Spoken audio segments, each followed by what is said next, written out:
Em, ¿Tienen alguna, alguna duda, preguntas, algo que los haya dejado pensando ayer, aparte de de la presentación?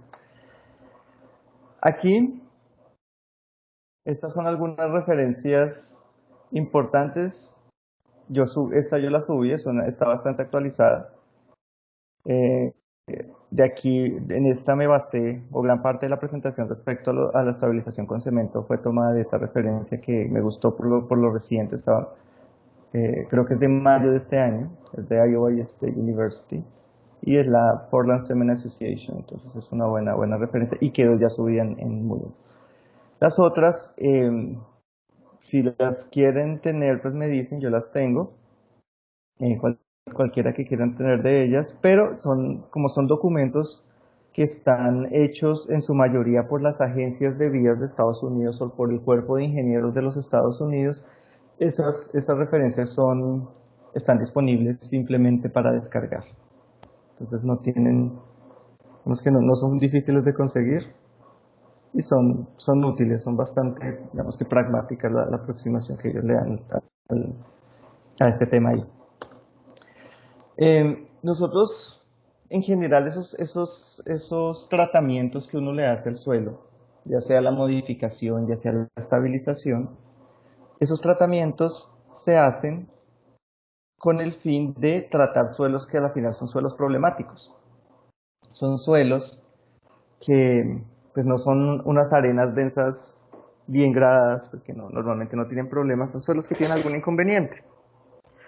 Y eh, si uno revisa las normas INVIAS, más que la norma, el manual de diseño de pavimentos del INVIAS, ellos plantean 4 suelos problemáticos también cuando uno mira la norma sismo resistente.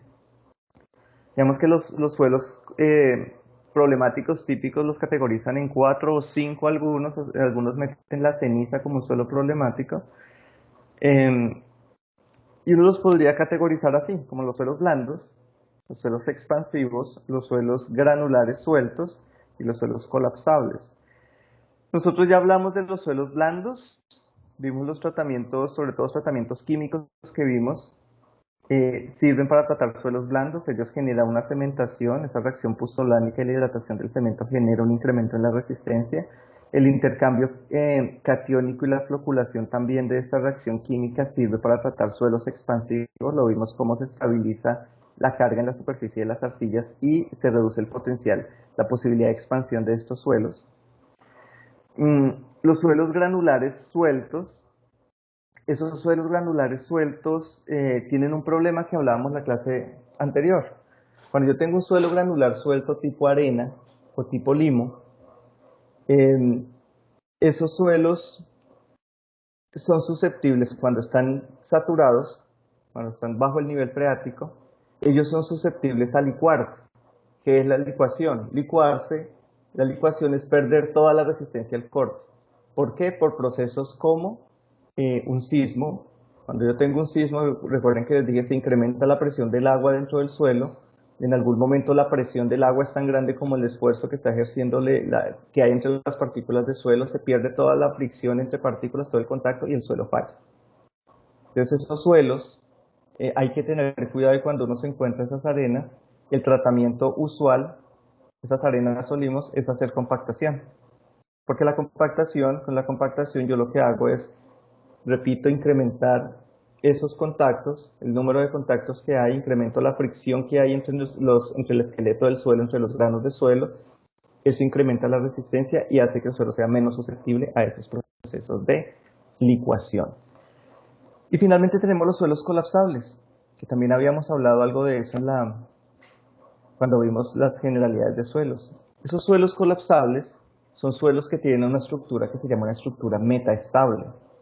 ¿Qué es una estructura metaestable? Es una estructura, es una estructura como esa que veíamos abierta. Entonces tengo partículas de suelo que ya se están acomodadas, que pueden ser limos, hacemos en limos, y ellos son normalmente transportados por el viento, por ejemplo. Entonces veíamos los loes, ¿se acuerdan? Cuando yo tengo un material que está transportado por el viento, ellos tienden a tener estructuras abiertas.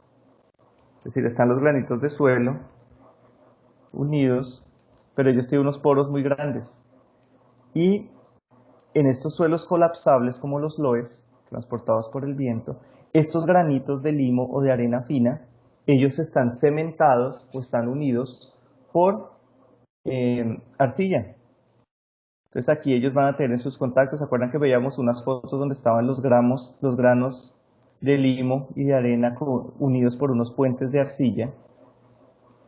Entonces eso los hace unos materiales que ellos aparentemente son resistentes. Uno ve, y veíamos una foto en la clase anterior, ellos generan taludes altos, de pendientes altas, taludes de 10 metros, 20 metros con pendientes de 80 grados, por este cemento que le generan, que esa resistencia que le generan esas uniones, esos puentes de arcilla entre los granos. Esto se conoce como estructura metaestable. ¿Por qué? Porque es una estructura, pues una fábrica que ella en su condición inalterada es bastante estable, es resistente. Por eso conforma esos taludes. El problema que tienen esas estructuras es que viene el agua, por ejemplo, y el agua empieza a remover estos contactos que están aquí, esos puentes de arcilla, esas uniones de arcilla, y cuando esa unión se pierde, pues empiezan a colapsar esos granitos, empiezan a caer. Como tienen estos vacíos tan grandes, se generan unos colapsos, por eso la palabra colapsable. La estructura se deforma rápidamente, se generan grandes asentamientos instantáneos, eso es un colapso de la estructura, y se debe a esa pérdida de esas uniones.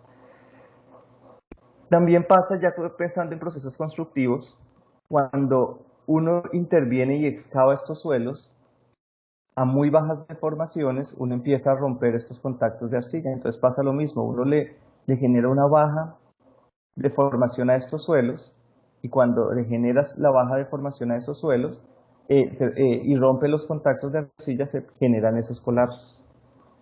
Son fallas que son muy peligrosas porque son fallas repentinas y se generan grandes deformaciones, grandes desplazamientos por el mismo colapso.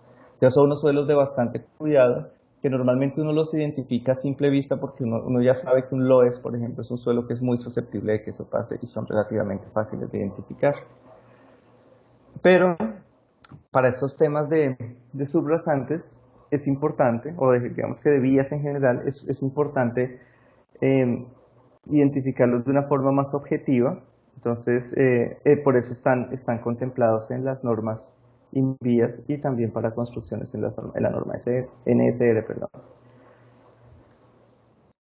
Entonces, en las normas INVIAS ellos dan un criterio para definirlo. Un criterio para definirlo en términos de las relaciones de fases del material. Y para eso ellos definen un peso unitario seco crítico. Y ese peso unitario seco crítico es el índice para identificar la colapsibilidad de un suelo, el potencial de colapso de un suelo. Y es muy sencillo, se calcula como el peso unitario como el peso unitario del agua, gamma del agua dividido 1 sobre la gravedad específica más el límite líquido.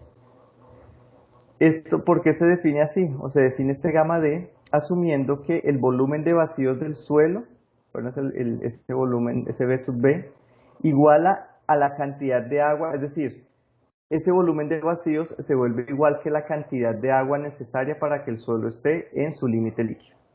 Recuerden que cuando el suelo está en el límite líquido es ese punto donde él deja de comportarse como un sólido y empieza deja de tener comportamiento plástico y pasa a comportarse como líquido.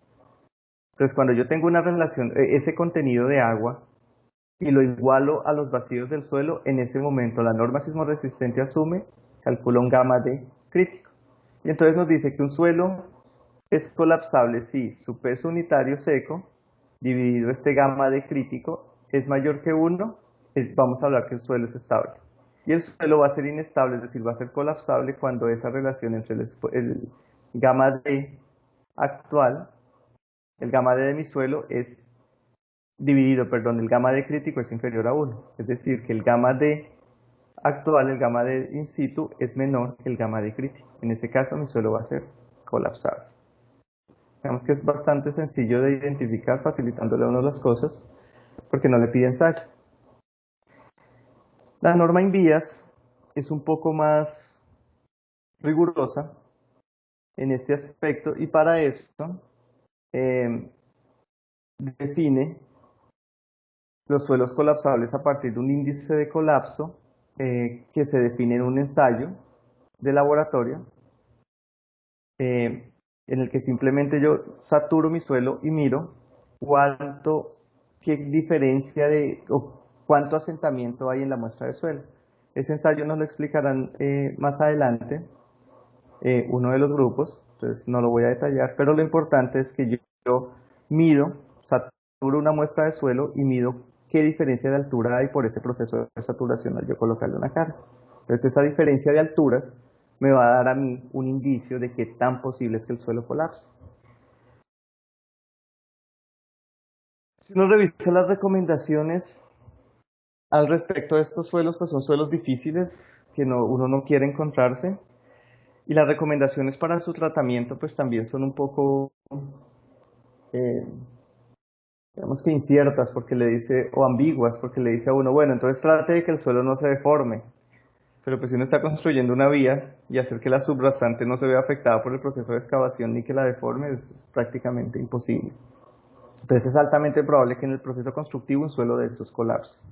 La otra alternativa es generarles las deformaciones mediante un proceso de compactación. De sacar ese suelo, hacerle el productor, compactarlo, ver cómo mejoro. Al compactarlo yo lo que estoy haciendo es mejorando el gamma D, lo estoy incrementando. Entonces la idea es incrementar ese gamma D a partir de un proceso de compactación mecánico convencional, porque al final yo lo que estoy compactando son suelos granulares. Entonces compacto el suelo, incremento el gamma D, y al incrementar el gamma D ya estoy reduciendo la posibilidad de colapso. Entonces digamos que es como la recomendación que se hace, y yo creo que es la más, desde el punto de vista práctico, es la más viable. ¿Listo? Y ya de esto hablábamos ayer. Digamos que alternativas para hacer estabilizaciones, ya incluso les muestro unas que usamos aquí o que estudiamos aquí en Córdoba. Alternativas hay muchas. Ya ustedes seguramente en el curso de materiales se meterán con, por ejemplo, con asfaltos y materiales bituminosos. En pavimento seguramente lo harán, que también son una alternativa para estabilizar suelos granulares. Eh, el rajón es una de las, lo puse aquí explícito porque es bastante común. Eh, pues a veces no es fácil conseguir el bloque, los bloques de roca. En muchos casos he visto que utilizan residuos de demoliciones de concreto, es decir, fragmentos de concreto para hacer esos mejoramientos cuando tienen problemas para conseguir los bloques. La idea pues, es un mejoramiento mecánico y la idea es mejorar el CBR, es decir, la resistencia de la capa de subrasante. Entonces se reemplazan espesores que pueden ser 40, 80 centímetros dependiendo de el tipo de obra o de estructura que yo tenga encima. Esto es un poco, digamos que es más empírico y esto normalmente uno lo ajusta en obra porque no es fácil definir ese aporte estructural que le da un rajón al pavimento, porque depende mucho de la subrasante y caracterizar estos materiales no es fácil. Hacer un ensayo, imagínense para hacer un ensayo de resistencia a una capa de roca, tendríamos que tener un equipo grandísimo que lo tienen aquí muy pocas universidades para poder hacer una caracterización, son ensayos demasiado costosos. Entonces por eso se vuelve empírico y se vuelve finalmente recomendación. Entonces ustedes revisan, si uno revisa las recomendaciones, por ejemplo, de el manual de vías de bajo volúmenes, de vías en pavimentos asfálticos, perdón, de bajos volúmenes de tráfico, ahí le da uno unas recomendaciones muy escuetas respecto al CBR que uno debería ponerle. Si yo tengo, por ejemplo, 20 centímetros, pónganle un CBR de 3. Entonces finalmente se vuelve este tipo de recomendaciones porque es un material difícil, pero ya desde el punto de vista práctico es útil hacer este tipo de reemplazos cuando tengo esas subrasantes que me están dando esas resistencias muy bajitas, menores a 0.1 kilopascal, que esos son CBRs del orden de 1, 1.5. En este caso, es útil utilizar este tipo de tratamientos. Las otras técnicas que hay son los micropilotes, los que hablábamos, como yo hago que el suelo trabaje como un conjunto en el que hay interacción entre el suelo y la estructura, me genera esa capa que tiene unas propiedades mejores que el suelo individual. eh, pero repito, hay que trabajarlo, hay que tener en cuenta que yo lo que estoy haciendo es confinando el suelo con los pilotes y que eso me trabaja es como un conjunto. Ya no, uno no tiene en cuenta que cada pilote está ejerciendo una fricción sobre el suelo y cada pilote tiene una capacidad, sino que se vuelve una capacidad de grupo. Es como si yo rigidizara la capa al meter esos pilotes ahí. Reemplazo, pues que ya hemos hablado aquí que es una actividad bastante común. Otras alternativas está el biochar que básicamente es hacerle un aporte de sílice al suelo para propiciar que se den ciertas reacciones, por ejemplo, reacciones puzolánicas. Si yo tengo un suelo que no tiene un limo, por ejemplo, que no tiene mucha arcilla y necesito mejorarlo con cal, yo puedo adicionarle biochar, ese aporte de sílice que le estoy haciendo ahí me da ese insumo que yo necesito para que reaccione con el calcio de la cal y me genere una reacción puzolánica y me mejore la resistencia. Entonces esa es la idea de estos productos alternativos. Y repito, si ustedes revisan, pues hay muchísimas alternativas, aceites, por ejemplo, polímeros. eh, entonces, como que es bueno que sepan esas alternativas, pero también que tengan presente que esto pues, es bastante amplio, este tema de los mejoramientos. Quiero mostrarles o contarles más bien cómo, digamos que la investigación que estamos haciendo aquí en la universidad al respecto de estos mejoramientos utilizando biochar. Entonces, qué es el biochar?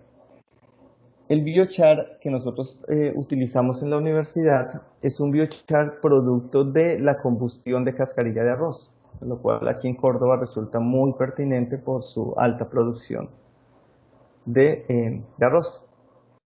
Entonces, cuando se produce el arroz, ustedes lo saben mejor que yo, esa cascarilla finalmente es un desecho para ellos, un desecho que puede aprovecharse quemándolo y generando este biochar. Entonces la combustión de esa cascarilla nos genera el biochar.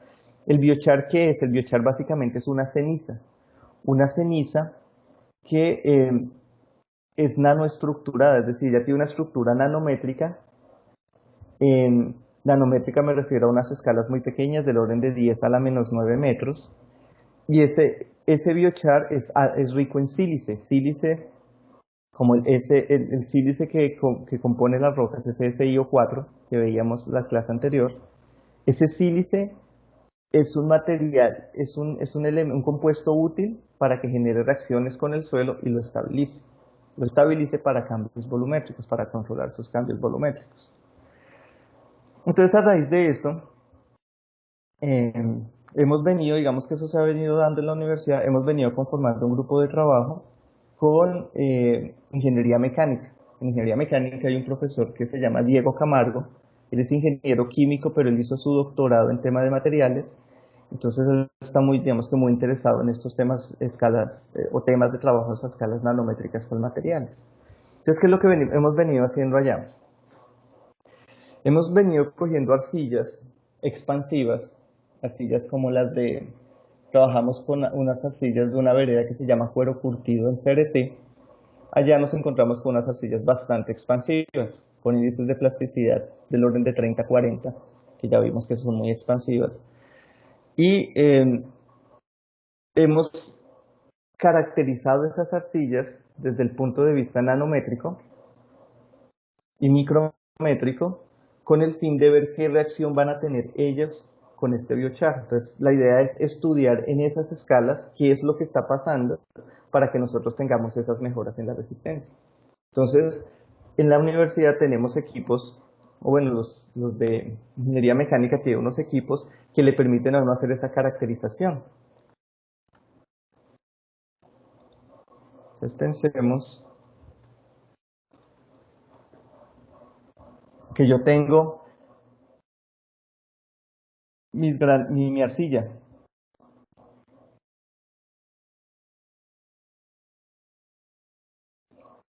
Las arcillas finalmente pues van a tener unos vacíos,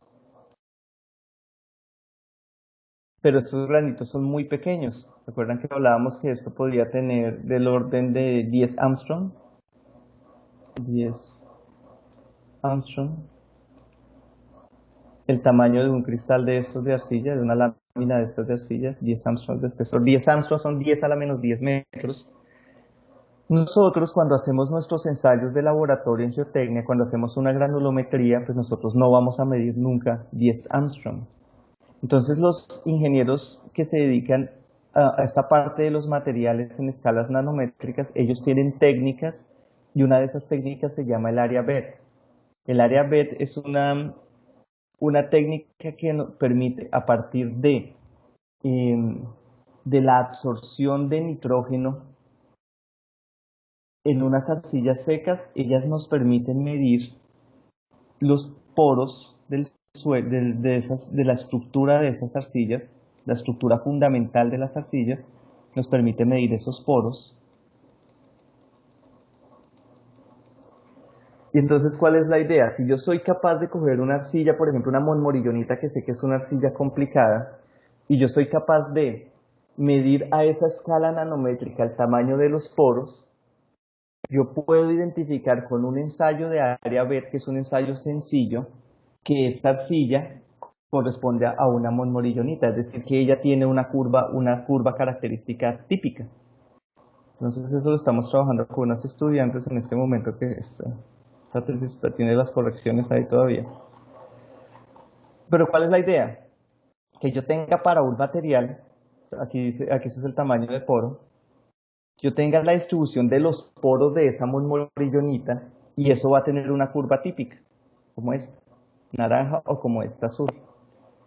Entonces, el primer trabajo que lo que estamos buscando es evidencia de que yo puedo específicamente con un ensayo de esos definir unas curvas típicas para cada material, de tal forma que yo pueda hacer una identificación rápida de la posibilidad de expansión sin necesidad de hacer un ensayo de expansión, sino que ya sepa, bueno, me llevo esta arcilla, le hago el ensayo de área BET, el área BET es un ensayo que se hace muy rápido, en una hora y es barato, y se necesita poquita muestra, y de una vez yo pueda definir, listo, esta arcilla es expansiva, sin necesidad de ponerme a hacer ensayos mecánicos, de ir y sacar un Shelby, todo ese proceso que es mucho más engorroso y complejo.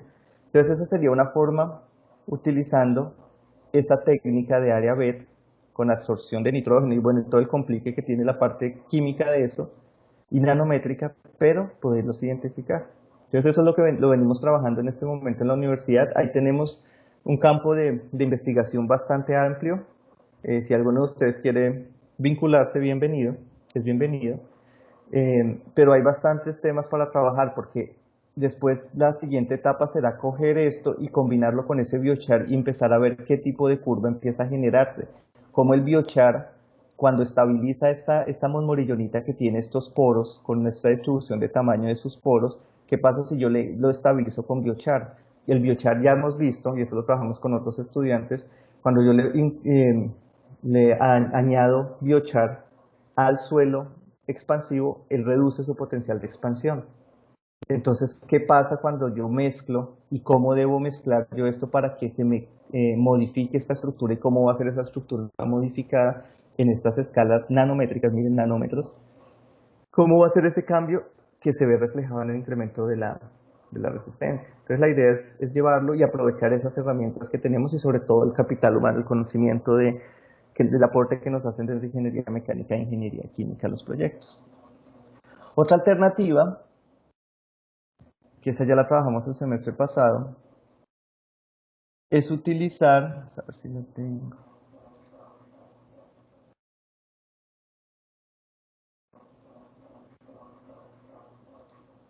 es utilizar, bueno, aquí está, es utilizar algo que se llama el FETIR. El FETIR es una técnica también, eh, digamos que indirecta, que me permite a mí definir la composición de las arcillas, de los suelos, con base en un espectro como este. Este espectro finalmente es el reflejo de un haz de luz en el suelo. Entonces lo que yo hago es que saco una muestra muy pequeña de suelo, le, lo bombardeo con un haz de luz y miro con qué patrón se refleja, con cómo es este espectro con el cual se refleja y se refracta ese rayo de luz en el suelo. Entonces la idea es similar. Este espectro lo que hace es identificarme a mí diferentes grupos funcionales. Entonces, cuando digo un grupo funcional, por ejemplo, en una bentonita, en una arcilla, me dice si aquí tengo un grupo OH o si tengo aluminio o si tengo magnesio. Entonces, la idea es similar, coger una monmorillonita, un suelo, y a partir de conocer cómo es su espectro con este ensayo efectivo, conocer o tratar de identificar a priori cuál es la arcilla con la que estoy tratando. También es un ensayo mucho más rápido, este ensayo sí es rapidísimo, coger la muestra, prepararla, son muestras pequeñas y él muy rápido le dice a uno qué tipo de arcilla es la que estoy tratando. Este ensayo también lo tenemos ahí en la universidad. Entonces digamos que, y bueno, y lo mismo, la siguiente etapa será, bueno, le añadimos biochar, que me mejora me reduce el potencial de expansión. Entonces, ¿qué es lo que pasa? ¿Cómo se dan esas reacciones entre el biochar y la arcilla para que me genere ese aumento de resistencia y cómo se ve reflejado eso en estos espectros con el efectivo? Entonces, ese es el trabajo que venimos haciendo. Desafortunadamente, pues, se ha visto un poco eh, afectado por la pandemia, evidentemente por los laboratorios, pero pues es un trabajo que está ya bastante estructurado. ¿Preguntas hasta acá, muchachos?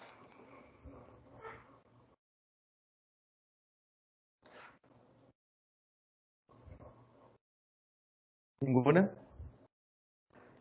Bueno, entonces con esto eh, finalizamos el tema que habíamos empezado desde el fin de semana anterior, que eran los mejoramientos. Eh, el mensaje es, yo creo que resumiendo un poco lo que hablábamos ayer con Mélida, eh, como ven, el proceso de diseño de uno de estos mejoramientos es un proceso racional. Nosotros seguimos unos pasos y nos ajustamos a unos requerimientos. En el caso de la cal nos ajustamos a un pH objetivo de 12.4 para que nos favorezca y a partir de eso hacemos un diseño primero desde la parte química y luego hacemos una verificación de las propiedades mecánicas, ¿cierto? Con el cemento hacemos un proceso similar, no hacemos esa parte inicial química, pero sí ya tenemos unos porcentajes definidos y a partir de eso hacemos la verificación mecánica de propiedades y con el fin de verificar que cumple con lo necesario para esa vía, con los parámetros de resistencia para un pavimento y también con el fin de definir, digamos que un óptimo para las condiciones del sitio de trabajo. Todo eso requiere una inversión de recursos, requiere trabajo y requiere un conocimiento.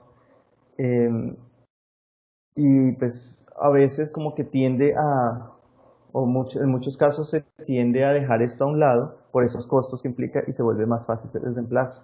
Pero estas son alternativas bastante buenas que tienen un impacto, no solamente impacto económico, les decía yo, sino impacto ambiental.